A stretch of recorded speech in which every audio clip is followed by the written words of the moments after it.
Hello everyone, how are you doing? This is MD Tech here with another quick tutorial. In today's tutorial, I'm going to show you guys how to change the language on your Android smartphone device.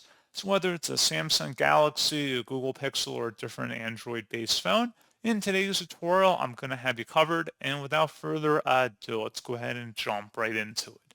All you have to do is swipe up on your home screen and select the Settings gear button. And now you want to scroll down and select the Google tile,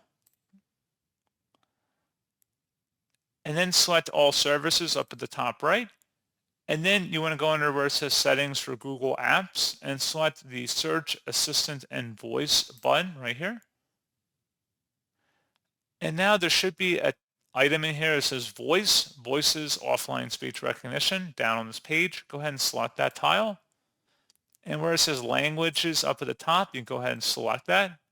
And you can select a different language from the list.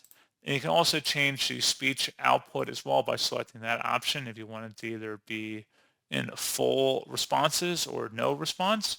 And you can also change offline speech recognition as well.